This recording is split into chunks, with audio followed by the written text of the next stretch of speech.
Bonjour à toutes et à tous. Nous allons étudier aujourd'hui un problème de géométrie issu d'annales de la filière PT étoile.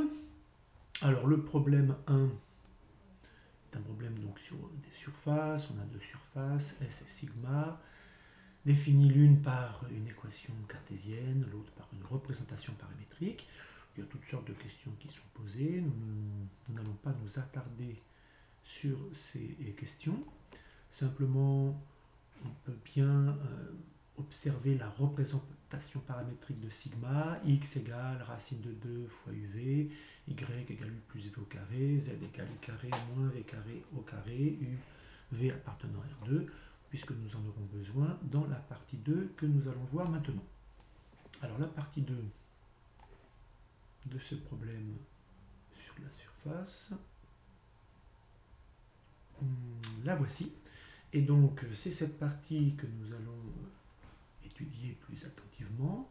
Alors, soit petit a un réel est distinct de 1 et de moins 1, on note AUA le point MUAU de sigma, et gamma A l'ensemble des points AUA lorsque U parcourt R plus étoile. Donc déjà, de ce premier énoncé,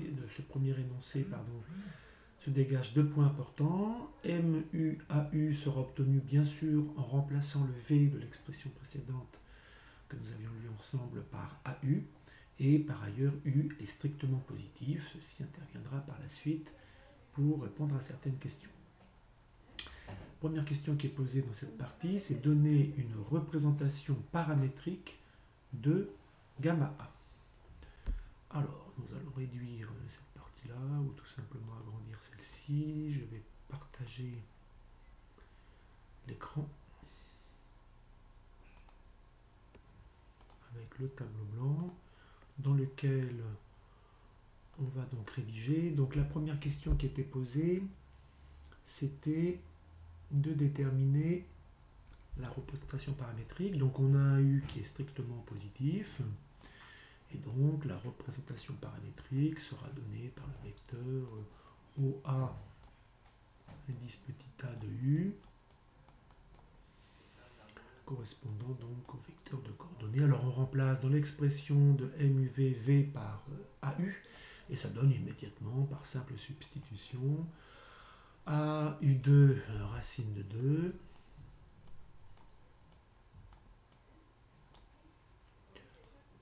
plus A au carré U2, et enfin 1 moins A2 au carré U4.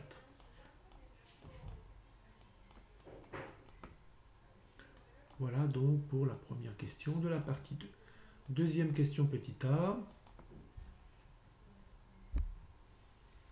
Il nous est demandé de justifier que les vecteurs DOA sur DU de U et D2OA sur DU carré engendrent un plan. Alors on sait évidemment que deux vecteurs engendrent un plan si ils sont non nuls et non collinaires. Donc pour cela, on va d'abord calculer chacun de ces vecteurs. Donc le premier vecteur, on disait que c'était D de OA de U dérivé donc par rapport à U, et ça donne par dérivation immédiate et élémentaire donc 2AU racine de 2, 2AU racine de 2 pour la première composante, 2U 1 plus A au carré pour la deuxième composante, et 2 facteurs de 1 moins A au carré, le tout au carré, U cube. Voilà, bon, il y a un 2 à chaque fois qui se répète, qu'on aurait pu éventuellement mettre en facteur devant le vecteur. Et bien entendu, le deuxième, qui est D2 OA de U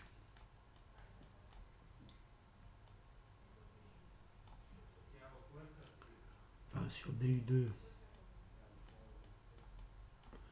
de U. Alors, on redérive en fait ce que nous avons ici. on redérive par rapport à U. Donc par exemple la première composante, comme c'est 2AU racine de 2, bah, par dérivation, ça donne immédiatement 2A racine de 2, etc. Le deuxième, bien sûr, ça donne 2 facteurs de 1 plus A au carré. Et le dernier, évidemment, ça va faire 12, 1 moins A carré, le tout au carré.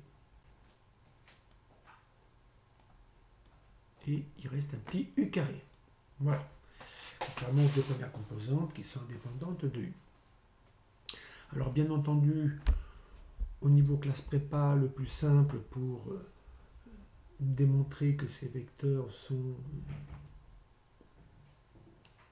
indépendants, c'est de calculer le produit vectoriel. C'est d'autant plus intéressant qu'on aura besoin par la suite de ce vecteur, puisque le vecteur obtenu en effectuant le produit vectoriel de ces deux vecteurs, c'est par définition du produit vectoriel un vecteur qui sera normal justement au plan engendré par ces deux vecteurs, vecteurs dont on aura besoin par la suite. Et bien sûr, ça prouvera que les vecteurs sont indépendants. On fera d'une pierre deux coups. Donc on calcule très rapidement ce vecteur n, on va l'appeler n comme un vecteur normal justement au plan engendré par ces deux vecteurs. Donc c'est évidemment le produit vectoriel des deux vecteurs précédents. Donc DOA de U, DU. Produit vectoriel avec le second vecteur. Bon, ce second vecteur, je vais l'appeler W pour aller plus rapidement. Donc là, j'efface et je reprends le stylo. Donc fois W. Voilà, si j'appelle W le deuxième vecteur pour que ce soit plus rapide à rédiger. Et là, évidemment, nous avons le produit vectoriel. Donc on le fait rapidement. Je vous donne uniquement le résultat final. Alors, je vais mettre sous une forme assez agréable en factorisant par les choses qui sont à factoriser. Donc par exemple 16, 1 moins A au carré, le tout au carré, U cube, facteur du vecteur donc 1 plus A au carré, sauf bien sûr erreur de calcul de ma part, que vous n'hésiterez pas à me signaler si vous en décelez, moins A racine de 2, 0. Puisque A est différent de 1 dans l'énoncé, c'est ainsi que c'est désigné, différent de 1 et de moins 1, évidemment, aussi bien 1 plus A est différent de 0, 1 moins A au carré surtout qui est en facteur devant est différent de 0, et bien sûr, comme U est strictement positif, il ne faut pas l'oublier, ça entraîne que U cube est en particulier différent de 0. Donc, puisque ce produit vectoriel est non nul, les vecteurs sont bien indépendants. Et puisqu'ils sont indépendants, ils engendrent bien sûr un plan qu'on appelle PUA. Petit b, lui demander rapidement de dire pourquoi la normalité définie, donc on va le dire uniquement à l'oral, c'est plutôt la partie C qui est plus intéressante.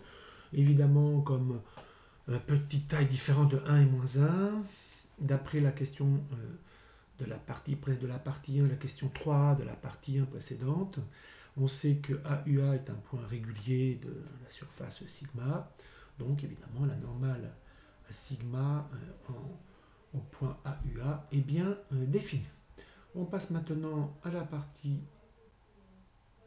dernière partie de C, déterminer petit a pour qu'en tout point AU de gamma A, la normale à sigma en AU soit incluse dans PAU. Alors ici, en fait, il suffit pour prouver que la normale à sigma en AU soit incluse dans PAU, eh bien, il suffit de se souvenir de certaines notions de géométrie dans l'espace de terminale avec les situations d'orthogonalité. En fait, on a différents vecteurs. Donc il y a un vecteur qu'on avait calculé dans la partie 1. Donc je vais revenir un petit peu sur le résultat de la partie 1. À la partie 1, on avait donc déterminé justement un vecteur normal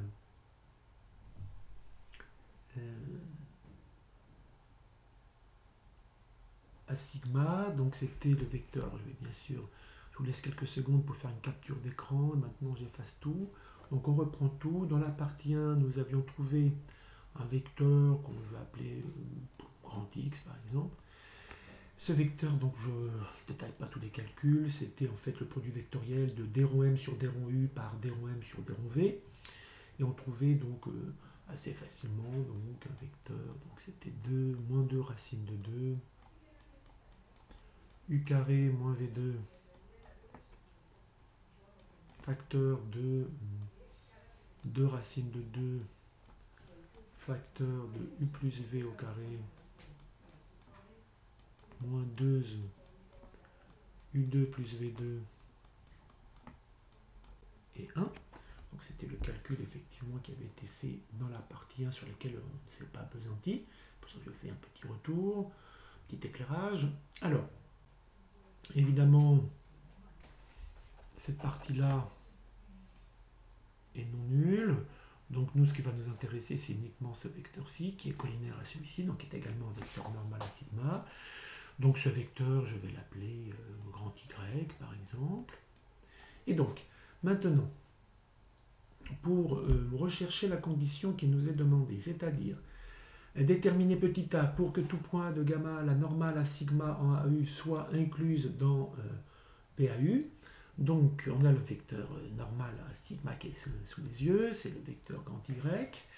On a le vecteur normal à PAU qu'on vient juste de calculer juste au-dessus, la petite n. Et donc évidemment, si on a ainsi ces deux vecteurs, pour déterminer petit a de telle sorte que la normale à sigma soit incluse dans le plan, il suffit de faire on a bien sûr l'obligation de l'orthogonalité justement entre les deux vecteurs normaux, x et n, ce qui se traduit par un produit scalaire nul. Alors là, on a bien sûr toujours u qui est strictement positif, donc quel que soit u strictement positif, le fait que grand X soit orthogonal à n, ça équivaut bien sûr au fait que le produit scalaire est nul entre ces deux vecteurs, c'est-à-dire, les vecteurs, je vais les écrire in extenso, donc c'est 1 plus a au carré, moins a racine de 2, 0 pour l'un, donc scalaire, le deuxième, c'est y, on l'a juste sous les yeux, donc je ne le réécris pas, hein, c'est celui-ci qui est juste au-dessus. Donc on effectue, ce produit scalaire donc, est égal nécessairement à 0. Voilà, je vous laisse quelques secondes pour capturer l'écran éventuellement. Je vais maintenant effacer bien sûr tout cela pour poursuivre le travail. Donc on effectue le produit scalaire qui doit être égal à 0. Donc après calcul, ça va donner toujours, quel que soit u, strictement supérieur à 0. Nous avons donc, on obtient tout à la fin, après réduction, a plus a, puis le tout puissance 4, plus a facteur de 1 plus a2, égale 0. Arrivé là, évidemment, on développe tout pour essayer de tirer profit de l'indication qui peut paraître un peu sibylline au départ dans l'énoncé, puisqu'ils nous écrivent A4 plus 5A3 plus 6A2 plus 5A plus 1 égale A carré plus A plus 1 facteur 2A2 plus 4A plus 1. Donc jusqu'à présent, on ne voit évidemment pas trop où est-ce qu'ils veulent en arriver. Or, maintenant qu'on a cette expression ici égale à 0, on développe le membre de gauche, et si on développe tout le membre de gauche, on obtient effectivement, par développement donc de ce membre de gauche, on obtient précisément A4 plus 5A cube plus 6A2 plus 5A plus 1, justement l'expression étrange de l'énoncé, qui s'avère être égale, d'après l'énoncé justement, on va s'appuyer dessus, à a carré plus a plus 1 facteur de a carré plus 4a plus 1. Et le tout égale à 0. C'est le produit de deux trinômes du second degré. Le premier ici possède évidemment un discriminant delta qui est donc strictement négatif. Donc la quantité est strictement positive, donc en particulier ne peut pas être égal à 0, bien sûr. Ensuite, on résout simplement le second trinôme du second degré, a carré plus 4a plus 1 égale 0. Là, le discriminant est positif, donc je vous laisse le soin de tout faire les calculs. Et finalement, on obtient les deux quantités conjuguées, moins 2 plus ou moins racine de 3, qui est donc le résultat final. Je vous souhaite une excellente journée et je vous dis à bientôt.